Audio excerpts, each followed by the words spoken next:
Hello, everyone, and welcome to the Whistler, a podcast by Delaware County Community Awareness. And this is Elisabeth Edgell, and I am the administrator of Delaware County Community Awareness, the Manifest Destiny reporter. And this is Rick Yencer, my co-host. How are you today, Rick? Hey, it's another nice day. The rain has stopped, the sun is out, so it's time to play. And he is an author and newsman, former newsman. And we are with you today talking about as inconvenient as possible. And I think you're going to get a kick out of when you figure out why we use that title today, don't you? Well, I hope you watch because, again, we only have it here. You don't see it anywhere else but here on the Whistler. And the format that we've decided on is going to be announcements first and then the stories. And as we go through our stories, they're more important or more breaking news will be at the end of the podcast. So make sure that you watch to the end. Well, Liz, that's up to the viewers to decide what is and what That's isn't true. their interest. That's the order we put it in our format. Well, we tried. Well, I do. And I spent a lot of time doing it. Oh, that's right. So we're going to use that format going forward, and so that way you'll know what to expect. And then I'll go back through sometime and go through each one and timestamp it for you, okay? So we're going to get started today with our announcements, and I think we're starting with the sanitation. The Muncie Sanitary District. The Well, you meeting know was their this morning. past, but their future looks a little brighter. I remember former mayor always called them the rich uncle because they've got more sources of revenue than almost the city, and they've only been around since 1965. Today's meeting, they talked about a big storm sewer project. You might remember that you pay rain taxes or storm sewer fees on your property. That blows me away. And, well, again, they... If it doesn't rain, do we get no fees? That's not the way that works. But anyway, it should. We talked to John Barlow. He was at the meeting and rolling out another big stormwater project in Northview. Now, some older people might know Northview was built by Bob Lane back in the 60s. And that's east of Wheeling, north of McGalliard. It's a huge neighborhood, and Northview School is up there. But they don't have a single storm drain. It floods terribly. And they're going to spend about $2.7 million to build a storm sewer down Glendale, and they're going to repave Glendale. Well, if you ask why, Liz, years ago the government didn't require developers to do hardly anything. It was up to the developers to decide whether they wanted. Well, the developers had to pay. It's like old Ron Quakenbush, former county commissioner, county council member. Mm-hmm. They had to pay for utilities. They probably chose the cheapest alternative. A lot of them did. Right? Well, I'll tell you, I live in front of a subdivision that was built out near McGalliard before it was McGalliard, before Yorktown built Westbrook. And that was built with a storm sewer that was hooked into drainage tiles to a nearby creek. Very few people back in the 60s, developers, whether it was Lane, the Statons, or others, didn't do, and the government didn't require. But today, they do, and of course with stormwater fees that amount to millions every year, the district has a large budget for this. Mm-hmm. So their primary contractor, Bowen, will be out there this summer putting in a big sewer, kind of like what you see they're doing down by Amazing Joe's. Yeah. Trying to get the stormwater out of sewers and out of your neighborhood. Oh, so like I say, they had to sign after years of negotiation with the state and federal government to separate storm and sanitary sewers because that was the law. Right. And they're still doing a lot of work. A lot of that work is just that. There was a brief update of people that signed up for the new recycling toters. Mm-hmm. The toters are in, but the trucks aren't to pick them up. They're going to try to roll this out in August, and they're going to deliver the toters to people who've signed up. And you remember Little Blue? There was Mr. Blue, the bags. They replaced bags with toters, and now they're going to replace even Little Blue with a new cartoon to attract kids. And of course, their camp for the environment down at Prairie Creek is filling up too. You need to go to the Muncie Sanitary District website and sign up as a free camp for 4 days out at Prairie Creek that they do to encourage the kids to keep the water clean, Right. pick up your trash. You know, we're not a state that bans styrofoam, so you can see it anywhere along any road or street. But the district is doing a little bit better as far as keeping the river clean and picking up trash. I did have one question. You answered it for me, but at the beginning they had a lump claims amount in $742,062.06. And so I went to look it up, and I have the link here. In the future, you want to know what they spent money on, you can go to this link and you can check it out. Great. And so they don't have the claim that they did this morning in yet, of course not. I mean, you gotta give them time to update. It hadn't been approved, so I'd give it a day or so. Right. But unlike the city, because Liz, is there a link like that for the city claims? Not that I'm aware of. If there is, I haven't found it yet, but I will follow up. Well, on that. we'll ask. Yeah. Claims for city. Because that would be an easy way for everybody to find out where your money goes. It's your money, whether you're paying taxes, property taxes, income taxes, utility fees. It's your money, and it's true. And then you need to know. We also had the Board of Works meeting this morning. You went to that, didn't you? Yeah, it was a lot of noise. Heard a lot of noise. There was a lot of noise. There was. Okay, so Miss Linda Gregory here. This is last week's picture. I apologize, folks, but I just in interest Well, she's of there time. every week. She is. She doesn't miss much. So Linda's a very good. She's very involved. Yeah, she's very loyal, but she's one-dimensional. The noise. What's that question she always asks? Are you going to Is there going to be any alcohol at your event? Oh. And it doesn't matter whether they say yes or no, they hem-haw. Yeah. They're going to approve it. I mean, just like the girl's birthday party, they approved. Oh, yeah, I was kind of wondering, but well, again... she's having a band, that's why, Hey, it's on private property. It is, but she's having a band past normal hours. It's past midnight, I'm assuming. No, she said it was going to be before midnight. Did she?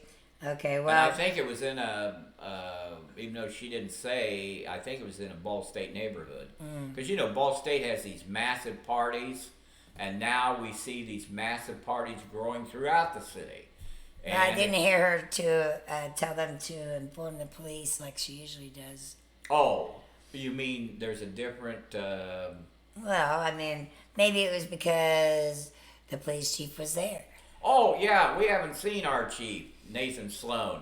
Looks like he's been working out to me. It does. I almost didn't recognize him. Yeah, I saw him a year ago and he didn't look like that. No, and he was talking about the new forms if you want police assistance. Oh, yes. Well, this spawned over something we're going to talk about later in a public safety story about these growing numbers of parties here, there, and everywhere, and they move around, they swell to maybe 100, 200 people, mainly young adults. He was also talking about the kids that are causing noise complaints across town and abandoned properties. And I think the underlying of this, and I don't want to give away the rest of the story, but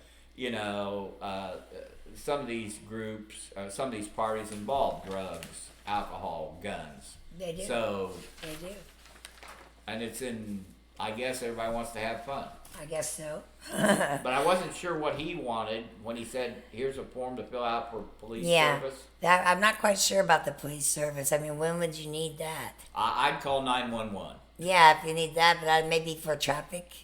Again, I don't know. We'll follow up later. Yeah, we will. But I think he was trying to head off what he did a week ago of talking to neighborhoods and community leaders about this. Probably. And then we have Mr. Joe Anderson. Oh, an old friend of mine. Yes, what a lovely man. He is a very involved citizen. He has been the borough's basketball coach because he has 5 children that have gone there. Right. He's currently NAACP leader, the Muncie Housing Authority CEO, and he's on the Ivy Tech board. Very active. The Muncie Henry County board. and so he is resigning. And you talked to him, didn't you? Oh, yeah, we just talked to him. I called him a week ago because you heard and I heard that he was moving Yes. on, but we didn't know. Joe told me just an hour or more ago that he's taking a job with the Housing Authority in Paducah, Kentucky, which is right on the where the Tennessee and Ohio River connect. And it's a smaller community. It's about 25,000. He says a great opportunity. People get along. He was very welcomed. And of course, as you can see, he's been very active here the last 20 or more years. Yeah, he sounds busy. Yeah, he started the Housing Authority, worked his way up to become the leader. And in the meantime, he's always been active in the local NAACP with events, trying to help people, trying to help kids.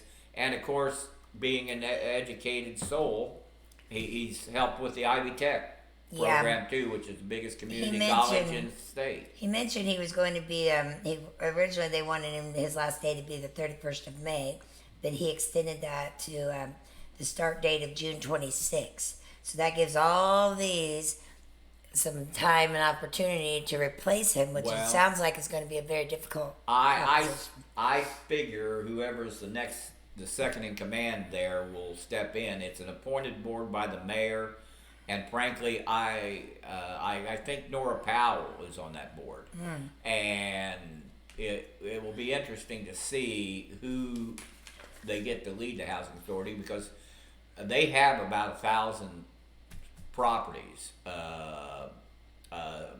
additions that they built, like Millennium, the old Parkview property out in Whiteley besides Earthstone and Southern Pines, and that old senior place on the old school grounds there downtown, Gillespie. Yeah, and as he mentioned that the board now is not the board that the mayor first appointed.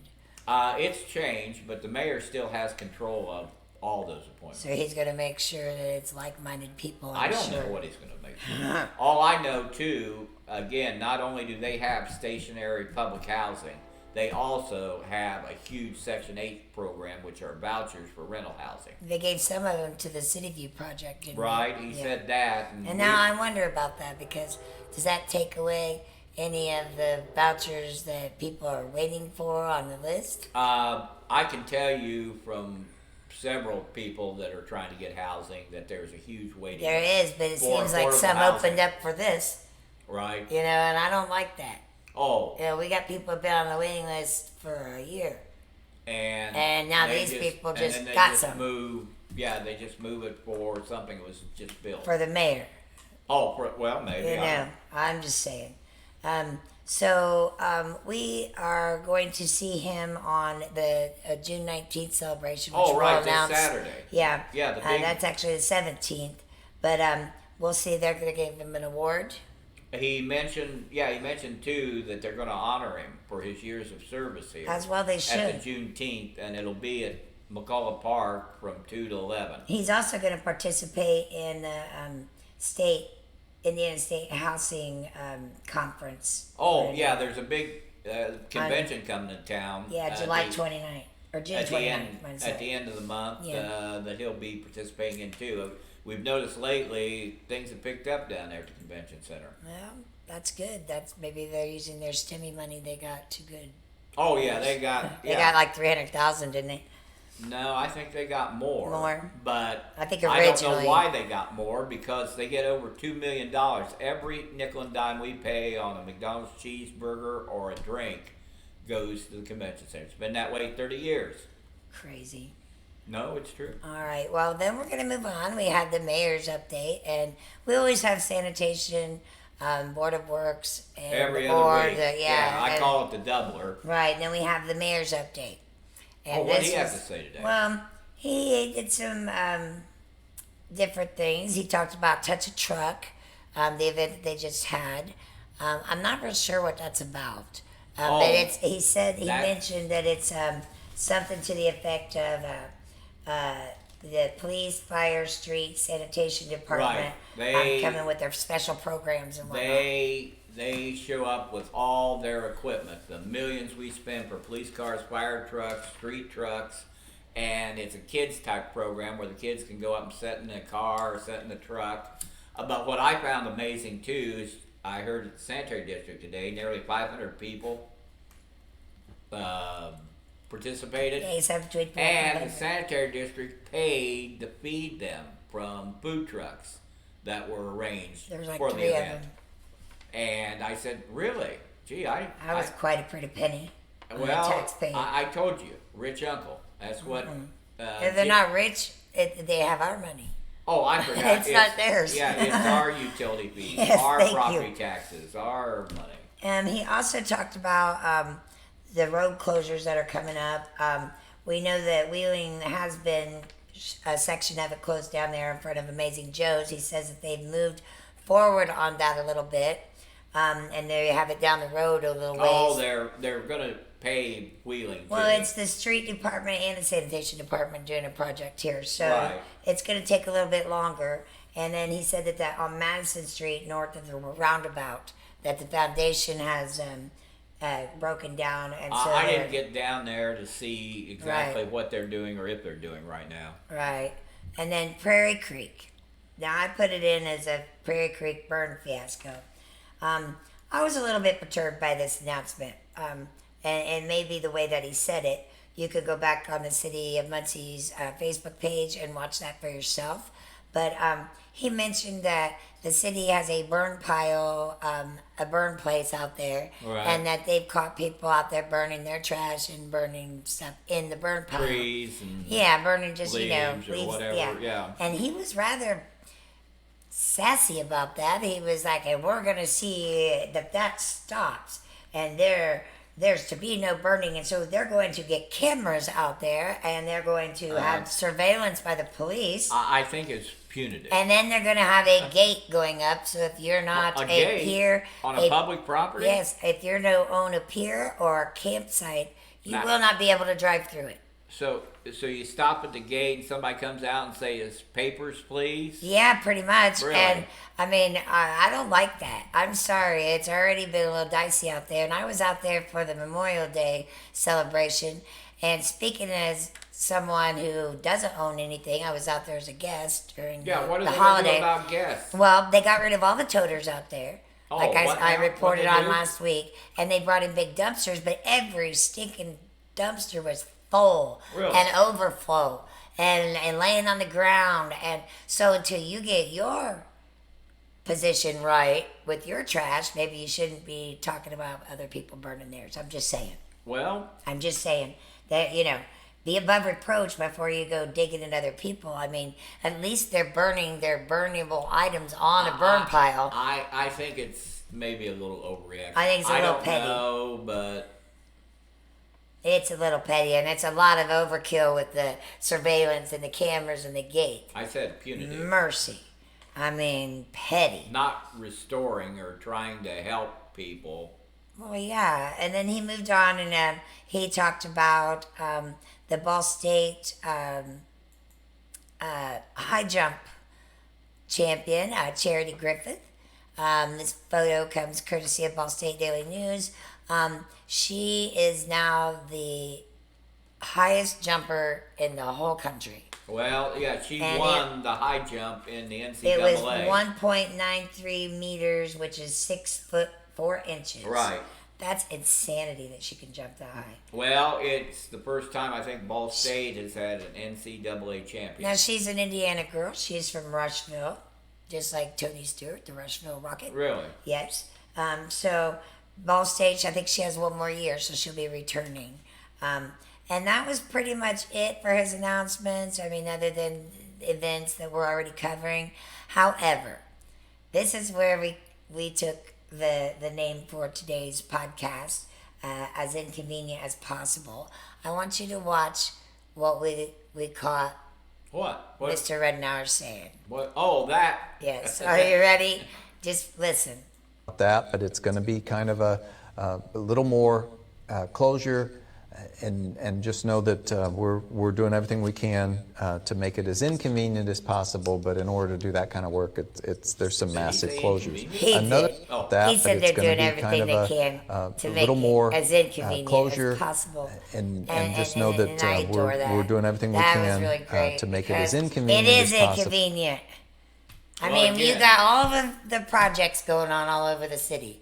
Those have spilled out into many of the roadways, and the workers are out there. And you know, if you live in one of those areas where that's going on, it's been some problem with your streets and getting in and out of your parking, and just extra people and noise in your neighborhood. Right. And we did this all winter, and now we're doing it all spring, and we've got roads closed and streets down, and then we still have potholes. I know, hard to believe, we do. So it has been as inconvenient as it could possibly be made, in my opinion. Well, and understand too, a lot of this has to do with utility work that's starting to fail and needs replaced. There are 2 or 3 neighborhoods in this town that there's replacement of gas lines, electric lines are being replaced, and then there's that terrible rape of Riverside that they spent 5 understand. years trying to do. I something. understand that, but the projects themselves, there's so many Oh, I know. that it has literally affected almost every single neighborhood that we have. And I, like I said, It's too much. utilities. Yeah, starting but to that's fall a apart. minor thing compared to all of the projects going on. Oh, we it's got fine. Southway, we got City View, we got Riverbend. Oh, you're talking we about got, now you're on the. No, I'm the saying housing thing. even no, I'm on the one about the projects coming from the mayor specifically. Right. That he has started and spearheaded. Yeah. And then handed off to developers. Yeah, some- And those project areas have made it inconvenient for some of our neighborhoods. And there's been some improvement, like I told you on this. There's also corner. been ones that have not improved. There's been I more like agree. store area. Well, that in the old community is- Southway Plaza, that they're was not real supposed to be a new tech company. What Yeah. was that? I can't remember. I can't either, but you're right. But there's been some improvement, Yeah, but not all the improvement that was proposed. absolutely not. And we have a Dream with Dan. That's June 15th, which is tomorrow, because we are doing this on the 14th. And it will be from 6 p.m. to 7 p.m. Now, they didn't. I got this from the city page. I didn't see where it said where, so I'm assuming it's at City City Hall. Hall. I don't Okay. know. They sometimes go to neighborhoods. Yeah, but- sometimes, but in this case, they didn't. Can we just do that, that but one it's more going to time? be kind of a little more I'm sorry. closure, and just know that we're doing everything we can to make it as inconvenient as possible. But in order to do that kind of Finally, work, some there's some massive transparency. closures. Okay. Another that, but it's going to be kind Let's of move on. That a just little. cracks me up. Okay. So then we went to. We have something to say about the edit fund. Oh yes, at the Board of Works today, I couldn't believe there was a short meeting about noise and parties and events, but in the claim sheet that the controller always gives an update on, I noticed 2 big spending items. One was $100,000 for the YWCA capital campaign. And second was $100,000 for Muncie Community Schools Family Navigators Grant. Now the Family Navigators Grant for the schools has been going on for 2 years, Oh, really? and we thought that the schools should be paying for that. But Well, again, I mean, Ball State controls the schools. well, right? Ball State could have paid for it too. And we I were, mean, since they don't pay any and taxes. we were trying to figure out just, why there's so much overlap. There was another claim that I noticed too, besides helping out the Y and helping the schools. Apparently, the city's going to pay $25,000 for a concert at Ball State for Don McLean to open up that new outdoor theater that they built behind Emmons. Oh my goodness. And like I said, that's interesting. Yeah, well, somewhat. But again, it goes back to what we talked about in another, another episode about the council needs to hold the mayor accountable for how he spends over $1 million in edit funds every year. You know, I agree with that. As a matter of fact, That is next on my list. The first thing was the Ethics Advisory Board, and I'm going to be a part of that. But I am going to push because we have a council right now, the ones that are left anyway. We have a council right now that is accommodating to the citizen, and so I would like to go. I'm going to have myself put on the agenda, and I'm going to ask them if they can do something about that. If they can do an ordinance that just regulates it. That they need they're responsible for the money, and they're responsible for appropriating every single dime that the city spends, and they need to hold the administration accountable. Well, I just didn't like how if he got told no on a project or on a spending amount, that he just went, I'll just use that fund. Well, that's because they allow that. But the thing is that everything should be regulated.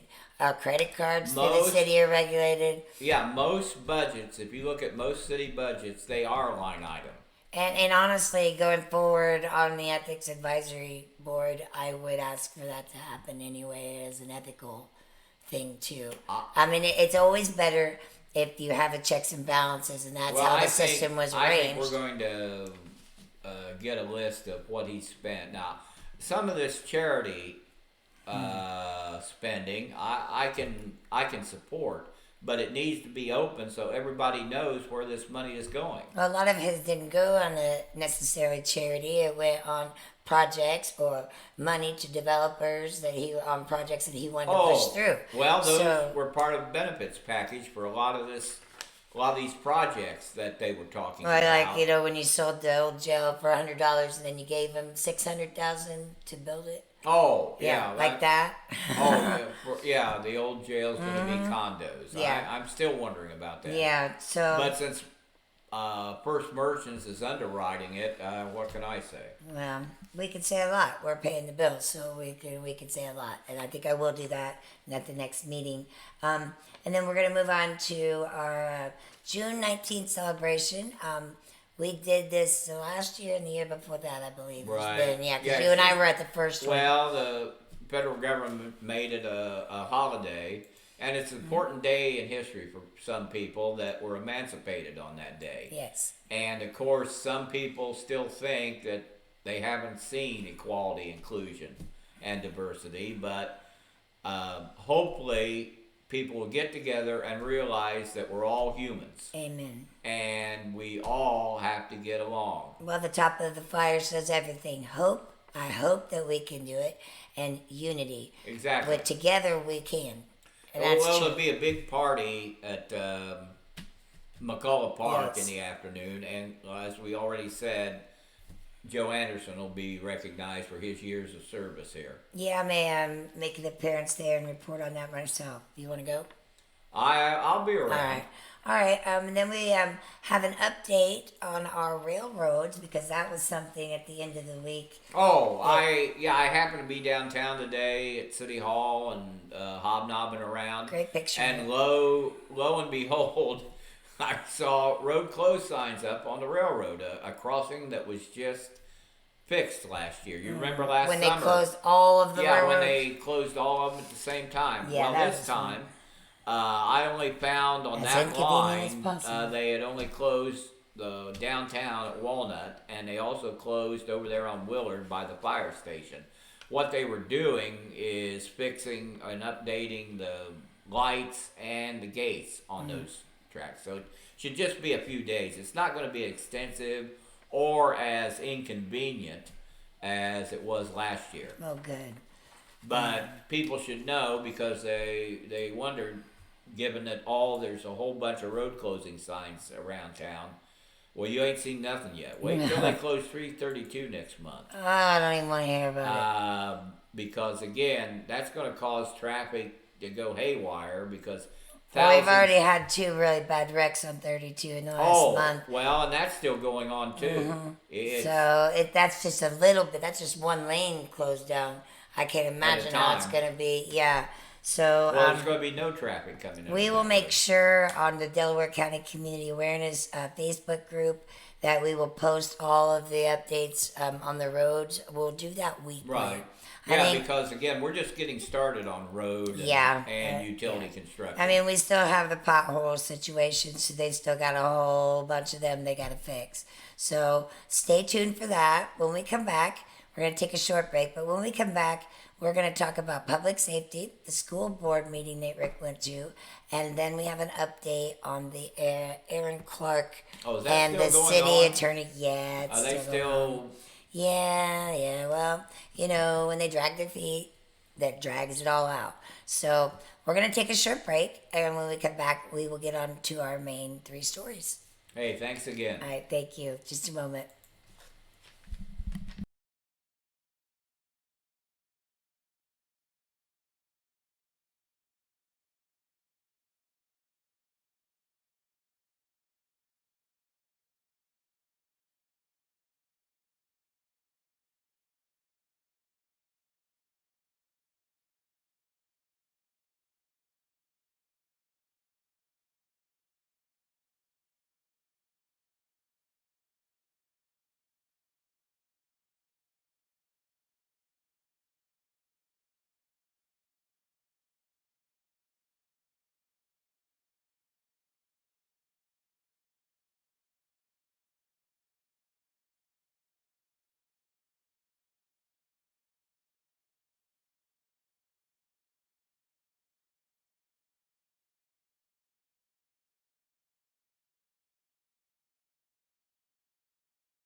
And we are back with the Whistler podcast talk show with Elisabeth Edgell, me, and Mr. Rick Yencer.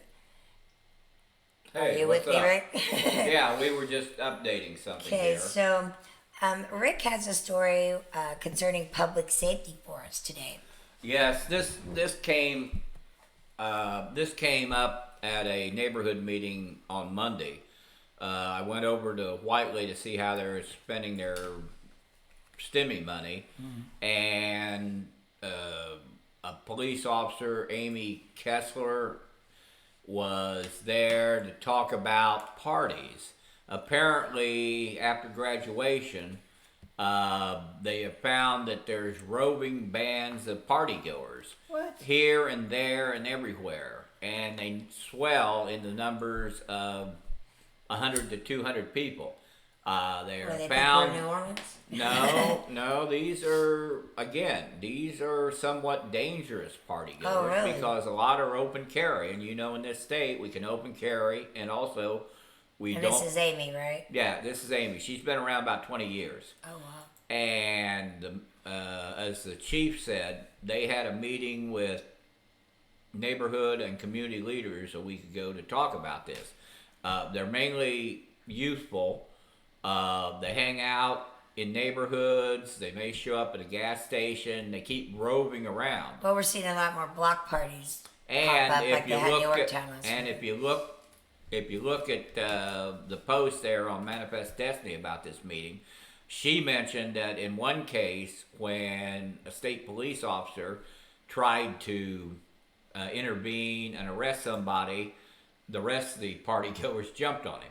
Oh, wow. And at another gathering, they just told, since they were on private property, they told MPD to GFO. Oh, wow. So again, you look at the numbers, and like she said, we're outnumbered. We only have a handful of officers on any given shift. And with the ones that are going to be doing the surveillance out of Prairie Creek, that'll be even more down. And how do a handful of officers control a crowd of 200 people? Well, that should be arranged when they go to the Board of Works, and instead of just asking if there's You know, alcohol, you might ask how many people. And How and then how do you assess that? Well, what you do is you just do a study across the board, Okay. and you find out as per this many party goes, it might require this many officers for crowd control. You can also make Well- them hire their own security if it's a bigger Well, crowd. I think what Excuse me. what the police chief today was talking about was he's trying to get some of these party goers to ask for police. That's never going to happen. And that's not going to happen. No. Not with people that I know that are party heads. Especially the black party parties. hounds. Yeah. I don't care whether it's white or black because they have the No. same problem at Ball State during the school year. And at when Yorktown. hundreds- and at Yorktown or anywhere else people gather. So what do? Well, It's we a had simple mentioned, formula. because she had talked about calling out the riot squad, which is kind of That's overkill, and that's going to incite. she also said that when we mentioned, well, maybe you just got money for social workers for domestic situations or mental health calls, that maybe you should use that. I think you should do a third-party security company for those events, since we're down on police officers, and we should take some bids from security companies that might want to do these bigger events. Mercenaries? Are you talking No, about bringing mercenaries it's in? the same thing like at the Water Bowl when they have the bigger Okay. party. They always hire me to come out and work security. I work security for several events because I was a retired But they village. hire. Yeah, so they hire people Well, I to know walk there are around people and like make that. sure everybody's maintaining, and they just wear T-shirts. And I've seen events where they do have And private security. It's less insightful than SWAT team gear. Right. And you're a community member. And as I know from working the door at a bar and doing their security, that a female can often keep things from going. Guys tend to South. bow up. And they walk around like this, like Really? they're looking for trouble. Okay. Women tend to be a little more laid back. So at these events, per certain number of party goers and alcohol, I think that they should do And that. I've seen events like that where they do have Yeah, private and that way security. they would be really, and the chief can work with those Right. companies, and we can bid them out like we're supposed to do. And this also helps some of the local security companies get some business.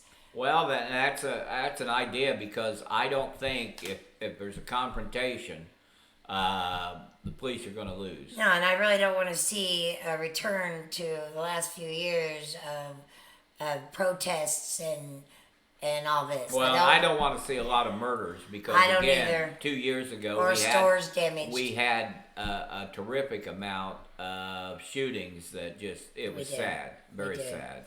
Well, that's a really good thing that they're talking about, and I'm glad to see that I'm they're glad we getting got it out, proactive. because there's been very little said about this until there was about a week or so ago, the police chief met with neighborhood groups and others Right. to talk about this, but there hasn't I been wish a I'd word have known said. about it. I'd have gone. They're not going to say anything unless they have to. I'll tell you right Well, now. I hate that because that's not transparency.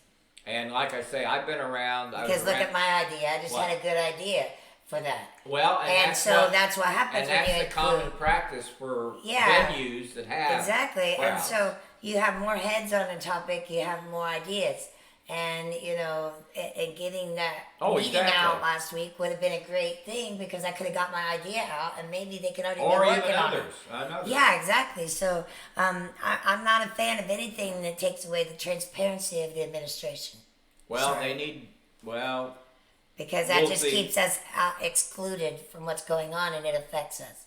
So oh yeah, it needs to be inclusive. absolutely. And now we're going to move on to, you went to the school board meeting. Oh, I always loved Was that it. yesterday? Yeah, I Yeah. always love the school board. Muncie Oh. Community Schools is always doing something. And like I said, you've got 5,000 kids, so what are you doing? Exactly. Well, the first thing we found on the agenda, which I immediately raised an issue with, was that they're bringing a faith-based group in to help kids that are... A what group? A faith-based group. It's called the Crossing School of Business Entrepreneurship. That doesn't sound faith-based. If you Google it, it's an Elkhart-based group. It's a private group, not-for-profit, that operates with school systems to help kids that may have dropped out. What faith? I assume since they mentioned God, it's Christian. Okay. So, Well, I mean, it could be Catholic. It could be... that's Christian too. Yeah, I know but it is. What I'm anyway, saying is I want to But know... it's not Islam or... But it's not a local church?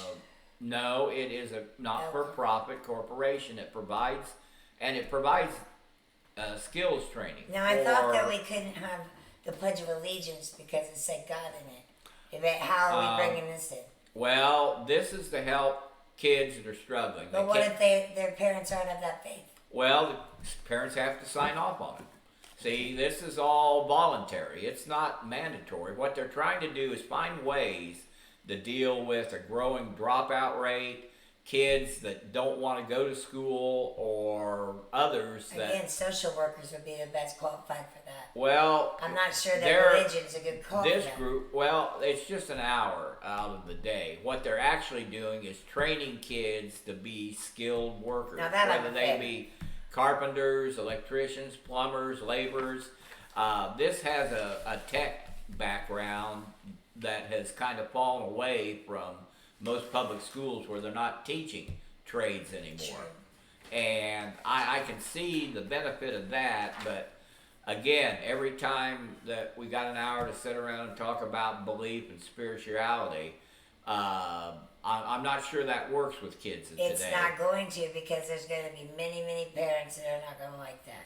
Again, if they don't personally- want their kid in it, Personally, they I don't don't have to do it. want the schools teaching my kids about religion. That's not what I send them there for. Well- I send them there to get reading, writing, arithmetic. Exactly. Right, And so- and if they want to do, because see, there's a bigger issue here with higher ed and technical training that numbers, enrollments in college and universities are dropping off, and we've said get here for that. years that we don't have enough skilled people. I get that, and there's nothing wrong with teaching them a skill, but to me it feels like a lot of the laws in Washington where we're pushing in for student loan debt relief, and we're going to attach this and this and this to it. Right. And it's because of the this and this that a lot of those don't get passed, Well- because they put it in there and they sneak it in. And why does this have to be to teach skills to students? You already have them 8 hours a day. You could do that a million different ways without bringing in another non-for-profit that's religious that might cause some concern with parents who are not of this religion. I understand. You know? I understand. It just seems like it's a The big issue mess. is that I think they're trying to do everything they can to get kids educated and get them a career. Well, maybe they And should have done that instead of building a new football field. I don't know about that. That's another. I mean, for people that don't even show up to play those sports. Well, And that was a student and they don't president. have competitive sports teams. No, so I just don't understand. They say one thing, but yet Well, the you other know hand's doing another. that development of the new stadium, the turf field, and now they're going to spend another $6 million on locker rooms and restrooms. It's all has to do with the YMCA moving down there and building a new facility that the community is spending millions to build. Yeah, we'll have to when they spend just build. tons to join. Well, I know it's a pay to play, but And it's also very expensive. But they just built that old Y back in '76. What are they using that building for? Well, the city's got it. I don't know what the city hadn't said anything about what they're going to use it was such a that bad building, and I remember Ridnour saying how derelict this building was. When I he don't was think. selling the Well, idea. the pool still works. You would think they would tear it down then. The You pool know? still works. But no, he'll probably sell it for $100 too. For what? Condos? Who knows? Well, Affordable housing, I guarantee it. Well, maybe instead of dragging their feet on a crisis center or a mental health center, maybe they should take in people. Yeah. The other thing about the school board, which I found fascinating too, was that the Whiteley Neighborhood Council we covered the other night, and I heard that at the Neighborhood Council. This is a picture of Ken Hudson and one of 17 students who got a trip to Washington, D.C. Wow. to see the White House, Howard University, and the other sites. It was a project of the neighborhood who's always putting education and kids first. They raised about $25,000 to take a bus of these kids with teachers and others to D.C. Now, I remember when I was a kid, the seniors always got to take a bus to Chicago or New York, and that's what they're trying to do. They're trying to instill not only higher ed into kids, but, a future. Right. And most of these kids never have seen a big city. So most of these kids haven't even been out of Muncie. And I thought that was a very noble cause because Whiteley still gets a lot of people involved in their community. But still, they have the same old problems as other East Side communities with a food desert where they only have Dollar Generals. They're always hanging out on a corner in a vacant lot here or there. But like I say, it takes everybody, and as I always say, we got to take care of the kids. They're the future. They are. I don't think people realize that.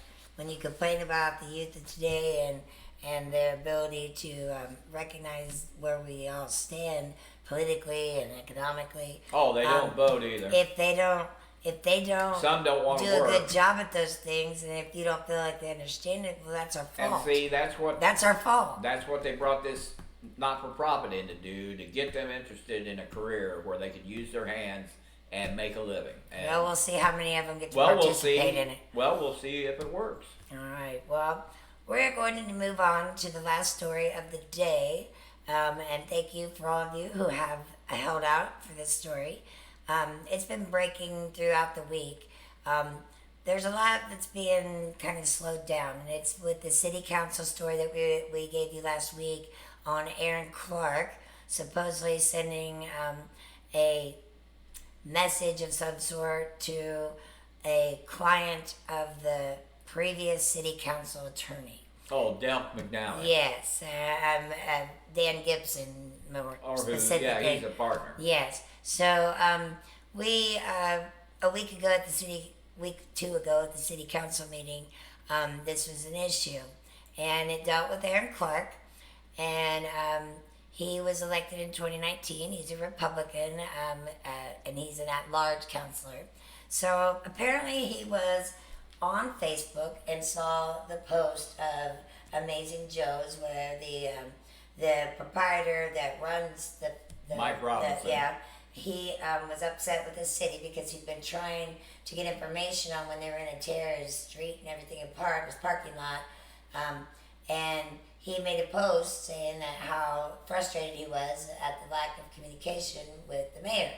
And shortly after that, the mayor and him met and they worked this out. They got some extra spaces in their parking, and they agreed to drag this out a little longer to get some things done.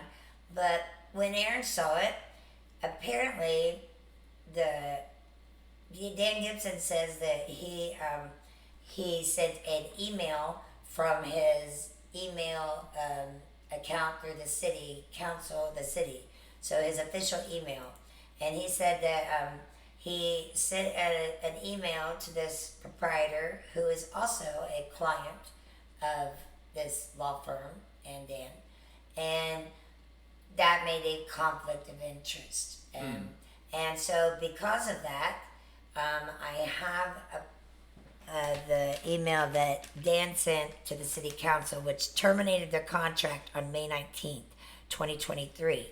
Oh, is this the one that he wouldn't give up last week? No, Dan wouldn't give that to anybody, but somehow we arrived with it. But you had another story. Yeah, so let me read this because it's hard to see. That's the best screenshot I could get of it online.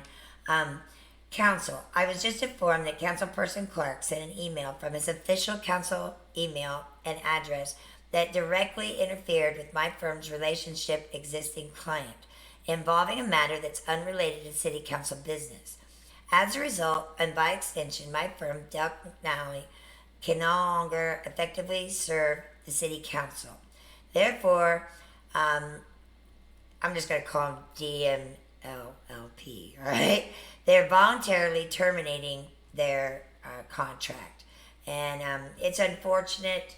Let's see here. It says that it's unfortunate that an improper and unnecessary communication took place that's resulted in the termination of the relationship with City Council.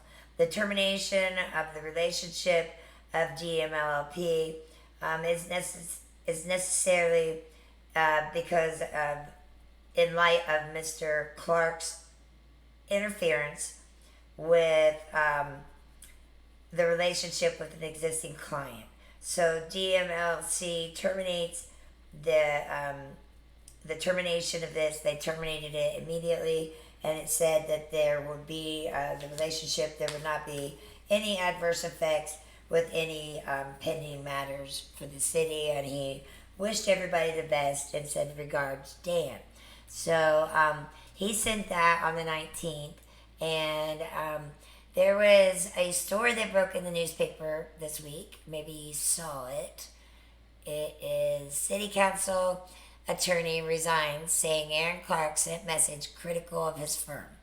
And so if you read the story, it talks about how they hired Brandon Murphy as the new attorney last week after Dan Gibson put in his resignation. So it said that at-large council member Aaron Clark had criticized Gibson's law firm, and we have not been able to find that communication.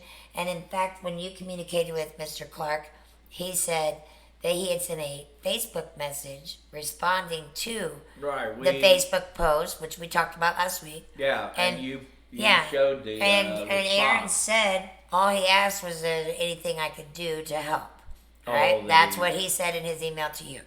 You're talking about the Amazing Joe's situation. Yes, that's what this is about. All right? Right. So Aaron said in the message or email to you that all he had said was, offered his help because he saw it. And as an at-large counselor, he's in his rights to do so.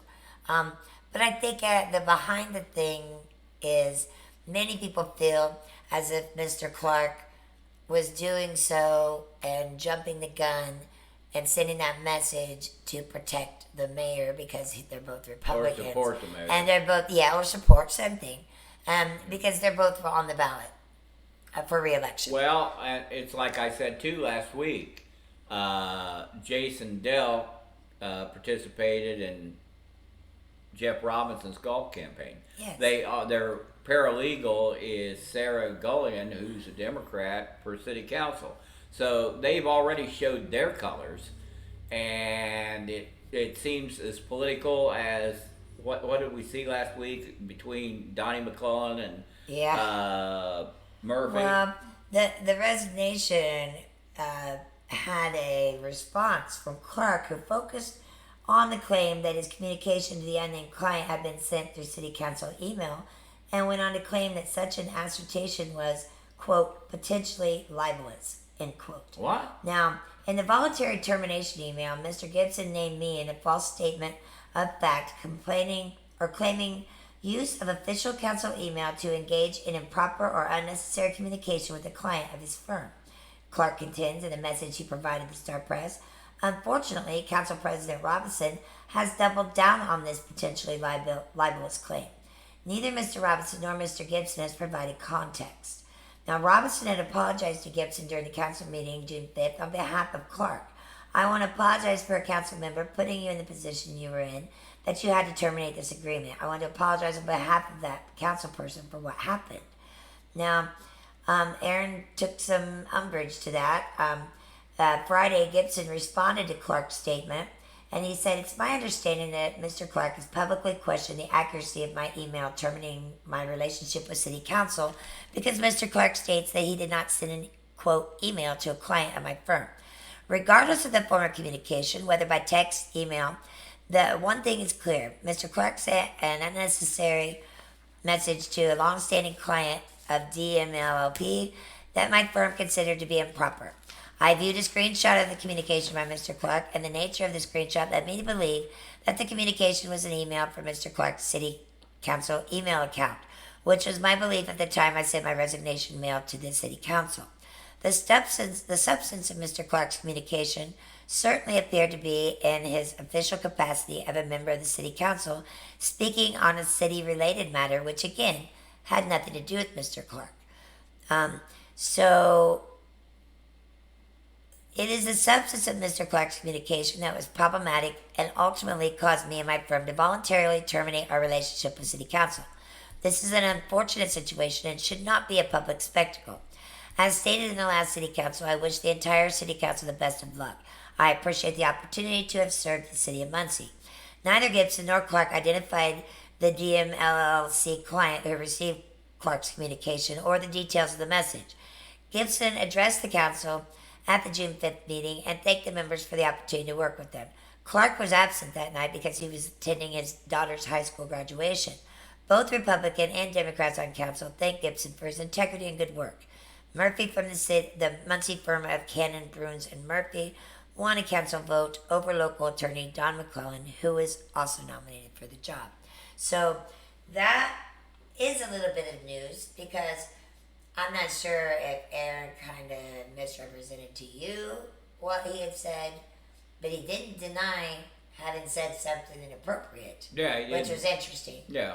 And I mean, it is no small thing because literally, if he was reaching out to a business owner who was unhappy with the city of Muncie, he's in his rights to do so because Exactly. he's an at-large city councilman. And if he's trying to help his mayor out and support him, so much the better for it. However, he can't turn around and say later, "Oh, I didn't use my city email, so it wasn't official." Because you were acting in an official capacity when you reached out. Well, he should know that. Yeah, so it's kind of, Well, maybe that's something you can do when you're on the advisory committee to make sure that they need to differentiate between personal and professional. If you're reaching, it's about your intention. And if you're reaching out to a business owner, then you intended on doing city business. Right. So it doesn't matter the communication style at that point. And like I said, I understand Aaron wanted to clear that up, but calling it libelous was a little, Right. I mean, we've all got a little overboard this week. There's been some petty things going on and some overstated things and some... Well, we don't know until we find out, and what little we know, we're trying to tell you. There's a records request in Freedom of Information Act request by a podcaster locally, and he has been waiting for that for quite some time. And it's to Aaron Clark and the city for that email or text or whatever it was Aaron sent. I understand, but here's what I think. It's much ado about nothing, and there's a lot more going on that we need to focus on. I disagree. I think that improprietary behavior just cost the city council a very good law firm. Not that Brandon isn't, serviceable, but he's really done some stellar work And I understand. for the city council. But look at the other side, You know, Liz, that Jason Delk has already given money to Jeff Robinson for mayor. yeah. So are we ignoring that? Because I know Aaron Clark supports Dan Reitenhauer. Right. And frankly, I still see it was their time that they needed. They couldn't just stand in the middle anymore. I think that this is an ethical thing, and I think Well, that, okay. that the Ethics Cool. Advisory Board and the Ultimate Commission that we might be setting up will be able to, in the future, keep things like this from happening. Well, that's another thing. Like the mayor said, or the mayor didn't say. The He said personnel nothing. director said that. Oh well, we've been doing this a couple of years, and one of the people that they named to the ethics advisory group, Dave Kopachevsky, he's been up there doing this, from what I understand. Apparently, not a very good job. Well, you need to follow up when the committee meets and see I what they're absolutely doing. will. And we will report on it here as I'm able to. I'm sure I'll have some constraints. Oh, I'm on sure me. this isn't going away. But this is just another example of when there's a gray area in government, it needs to be addressed. There needs to be a policy put in place and consequences for Exactly. breaking that policy, because you know this law firm is now no longer our firm, and I don't know that Brandon's cost is comparable to the city as to what Gibson's was. Hey. There's a lot of things that could come into play here later on down the road, and Aaron, you know, you got to be careful. It's only 6 months, and depending on who's elected to council, and even if they stay on council, because we've lost Right. 6 council people, first time in history ever that I've seen an elected I board can't find this happening anywhere in the country. that everybody has gone somewhere else because of either jobs, retirement, or other circumstances. Yeah, we got to look at what's where they go. Just like in the case of Mr. Anderson leaving all of his positions here, he mentioned on his conversation to you that he had a great mayor and a very welcoming community and a unified community Exactly. that were going to help him do great things because they were doing great things, and we're not doing that. And we're not there yet. What? We're in the process of getting the policies and things tightened up, and right now Well, we're scattered to the four winds, and we're not and attracting I know new. It's been difficult Let me given the think. last administration. But we're not attracting new people that are creative thinkers from outside because they're Well- going other places. Well, we're losing our good ones here. Again, that's what Jeff Robinson is offering. New people, new ideas, Yes. and new ways to go. So that'll be decided at the poll in November. Yeah, but I think this all comes to play, and it shows a need for it.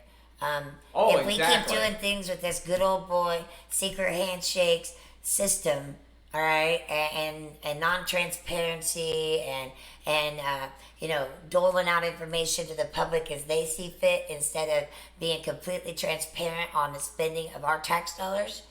When you're doing that, this is what you get. Well, again, that's what it is right now, because again, it's not like it used to be that a reporter could go up and ask the mayor anything. He controls his own media through his weekly talks and his monthly. And that is not what he told me when I spoke to him at the first What? when Where? when he first took When? office. I shook his hand, asked him how I get the press information. All He right. introduced me to his first of 6 communication directors, and told me then he was going to be completely available to me. The Open. very first time I called him for an interview, I was treated horribly. Really? Oh, absolutely. I didn't know that. I was told that, you're just deal with Facebook. Well, we don't deal with Facebook here. Well, you might want to. And now they've done a complete about face on that. All right? The transparency is not there. The availability to the voter is not there. Well, Liz, I think they know that you have a larger community than anybody here. 25,000 people on community awareness. Now, a lot of times they may be angry, but we're slowly trying to tell them what's Well, going they should on be here and what they need They to should do. be angry. We've been embezzled against. We've had fraud. We've been ripped off. Our streets are terrible. Our streets are terrible. Our promises that we made when we elected you are not being kept. And we can't even get to you to ask you a question. You treat us like we're the hired help instead of the ones funding this. Well, like we showed today, I think they're doing a pretty good job of using their money and power to keep their administration alive. Yeah, campaigning So on we're the going to dollar. see. We're going to see next how this all works through the summer, because as I remember the calendar, isn't summer like next week? Yeah, it's the The solstice. 21st, I believe. I'm telling you, it is like a swirling storm. Oh, that was the other day. It's going to come. No, it's going to come to a head at the election. We're going to have a tornado. It's going to I come hope to so. a head at the election. The primary. You have got to get out and vote. If you are a registered voter in this city, Exactly. you have got to get out and vote. I mean, seriously, you've got to get out and vote. There's a choice here. There's a clear choice. There is, And maybe you don't see it, but I'm telling you, being around a half century, both parties are so divided. It's not about party, it's about the people. And it's about the people that you're electing and whether you believe that they're going to do what they say they're going to do. Exactly. And we've already seen with this administration that has not happened. Now, I understand some of those issues were not their fault. Others of them were. Now, and we're all on a learning some curve. of what they've done has worked, and some of what they said they've done. So Some, but not all. well, Far cry, not even half. hey, it's better than none, Liz. No, it's not. If you can only do better than half of what you say, then say less. Okay. I mean, seriously. Thank you. All Well, I right, hope we you are like- going to end this today. And I think that we're going to have a busy summer. So get your ducks in a row. Make sure you're registered to vote. And make sure you're going to be at the polls, because that's the only thing that can change And this. remember, 4th of July is just on the way. Celebrate your freedom, too, while Right. you've got it. All right. Thank you, Delaware County, for tuning in. And this is Elisabeth Edgell and Mr. Rick Yencer signing off.